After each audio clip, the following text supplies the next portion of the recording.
Michael Turner woke up every morning at 4:30 a.m. to the sound of an alarm he hated.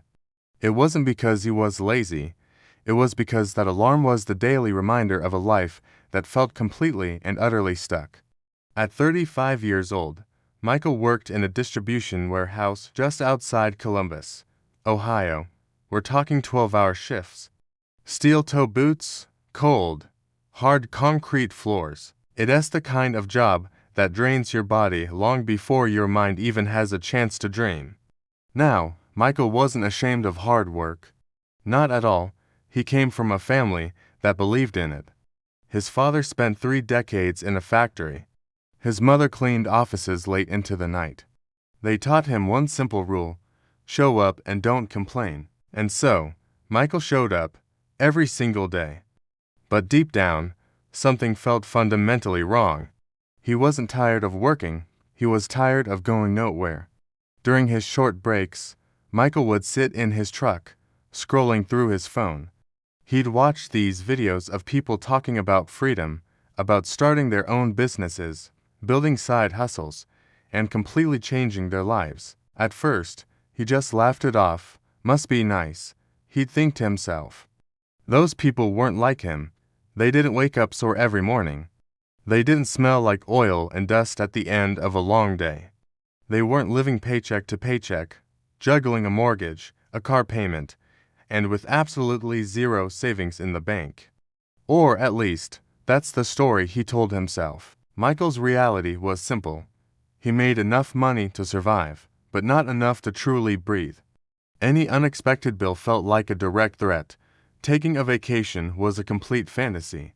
And retirement, that felt absolutely impossible. But the hardest part wasn't even the money. It was the crushing feeling that this was it. This was his life, and this was all it would ever be. One night, after a particularly brutal shift, Michael sat in his garage just staring at his work boots. They were scratched, heavy, and worn down, a perfect reflection of how he felt inside. In the corner, his daughter's backpack caught his eye.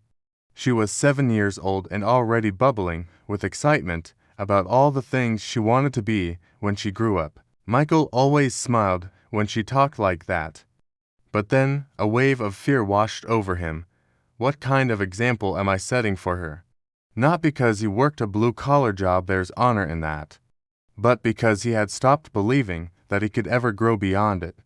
That night, right there in his quiet garage, Michael made a decision. He wasn't going to quit his job. He wouldn't gamble his family's security, but he would stop wasting his evenings. He was done just collapsing on the couch, exhausted. Michael started with just 1 hour. One single hour after work, tired, sore, and mentally drained, he would sit at a small, cluttered desk in the corner of his garage. He didn't have a grand plan. He didn't know exactly what he was building. He only knew that he needed new skills, so he started learning. He dove into online businesses, logistics consulting, and small service companies. And he failed. Constantly, his ideas didn't work. The websites he tried to build looked terrible. He doubted himself every single week. Some nights, he was so close to quitting, but then he would remember those boots. He would remember that he already knew how to do hard things. This was just a different kind of hard. Months passed, then a whole year. Nothing exploded overnight. There was no viral success story, no instant flood of money. But something far more important had changed. Michael stopped feeling helpless. He had launched a small consulting service, helping local businesses improve their warehouse efficiency. At first, crickets. No one responded. Then, finally, one company said yes. The payment was small, but it was real. Michael didn't celebrate. He reinvested. He learned more. He improved his process. He learned to fail better. By the time he was 37, Michael was earning a side income that matched half of his warehouse paycheck. The fear was still there, following him everywhere, but now, so was confidence. When his side business income finally matched his full-time salary, Michael didn't quit immediately. He waited. He planned. He saved. Finally, at 38 years old, Michael walked into his supervisor's office not angry, not bitter but calm. For the first time in his entire life, he had options. Today, Michael still owns a pair of steel-toe boots. He keeps them in his garage, not because he needs them anymore, but because they remind him of something incredibly important. Hard work didn't trap him. Fear almost did. Michael didn't escape his blue-collar life because he hated it. He grew beyond it because he finally started to believe in himself again. And that is the truth that I think most of us need to hear. You don't need a perfect plan. You don't need to be young. You don't need a lucky break.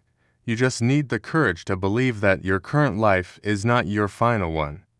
Because the American dream isn't dead. It's just waiting for the people who refuse to quit after a long shift. Thank you so much for watching. If this story resonated with you, hit that like button and subscribe for more content just like this.